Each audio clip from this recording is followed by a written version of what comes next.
Hey ladies, happy Tuesday. I hope that you're having a wonderful Tuesday so far. I wanted to check in with you. You see, today, September 8th, actually marks 6 years since I left the Philippines when I completed my doctoral studies a few months before that. And I left and I headed to London on this day, 6 years ago.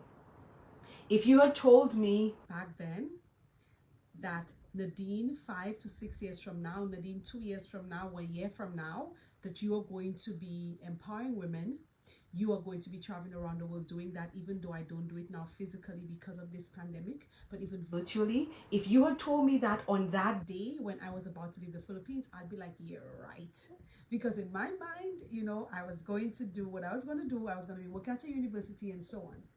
I am saying that to tell you that where you were 5 or 6 years ago, it's not an indication in a sense of where God wants you to be right now. In other words, where you are or where you were will not prevent you from being where God wants you to be.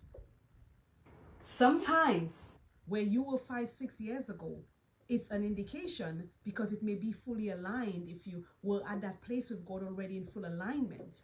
But if it's not, I'm saying to you that God has amazing plans for you. And where you were 5, 6 years ago will not prevent God from doing what he wants to do with you in your life right now. A lot of times as women, we put our own barriers and we say to ourselves, I know that God is calling me to do this, but I'm not there yet because I need to get that. I remember yesterday on that accountability call with the ladies in the Runway to Soul, we were talking about this feeling that many of us have, especially women of color, where we tend to think that in order for us to be able to accomplish what God is calling us to accomplish, we need to be certified or we need to have this or have that.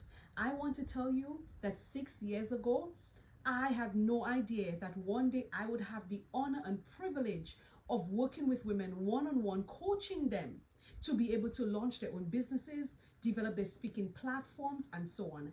I did not have any idea that I would actually be traveling physically when I could have, and now virtually empowering women still. In other words, God knows the plans that he has for you, and your job, my job, is to consistently just to be connected with him so that we can live a life that is fully aligned, and knowing that everything that he has already called you to do, that he has destined for you to do, he has already prepared you for it. So while I had no idea 6 years later, this is what I was going to be doing, I was open to be led by him.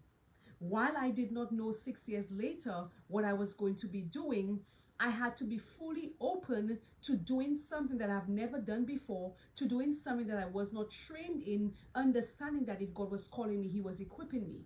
I'm sharing with you today, ladies, that principle because I do not want you to sabotage yourself. I do not want you to keep holding yourself back, believing that you do not have what it takes and that you need to be doing extra things to get you to where God wants you to be, or doing what God wants you to do. Whatever it is you have been called to do, you already have everything that you need to make it happen. I can never emphasize that enough. So my encouragement for you today, wow, women, in this community, this global community, is to understand that you have a great calling on your life, and today is the day that you need to begin to work to fulfill that purpose. Do not hold yourself back. Do not sabotage yourself. Do not procrastinate your purpose. Do not do anything that is going to delay you in doing what you're meant to do. And if there are hindrances, for example, fear, the fear of stepping outside of your current comfort zone, the fear that if I step out, I am going to be exposed to the unknown and I have no idea what I'm going to do with myself because this is a totally new arena. Do not allow that to hold you back. Ask yourself one question: how much longer will I hold myself back? Do I want to look back 6 years from now and say, oh my goodness, I wish I made that change. I wish I made that shift. I wish I made that move in 2020. Or do you want to be able to look back and say, I did not know how it was going to turn out, but I am so grateful that I trusted the leading of God, and I knew that if I trust him, he was going to figure it out because he's God. think about what you are going to say to yourself 6 years from now, looking back. Are you going to look back with regret? Are you going to have to apologize to your younger self and say, you know what, I had the opportunity in 2020 to step into my true purpose. I had the opportunity in 2020 to step into my greatness. I had the opportunity in 2020 to launch my business, to launch my speaking platform, to write my book. I had the opportunity, but I was so afraid and I delayed. And now 6 years later, 2026, I'm looking back with great regret. I do not want you to look back with great regret. I do not want you to look back and be disappointed in yourself. I do not want you to look back and feel that you were a failure. So that's why I'm encouraging you to take action steps right now to get you to where your future self needs to be, to get you to the place where your future self will look back and thank you because you made the right decisions. So ladies, God has blessed us with an amazing imagination. He has blessed us with the beauty of asking him for knowledge when we don't have it. And my encouragement for you is, it's your time to step into your purpose, your time to step into your greatness, your time to do what you're called to do. Make it happen today. God bless you. Sending much love. Bye-bye.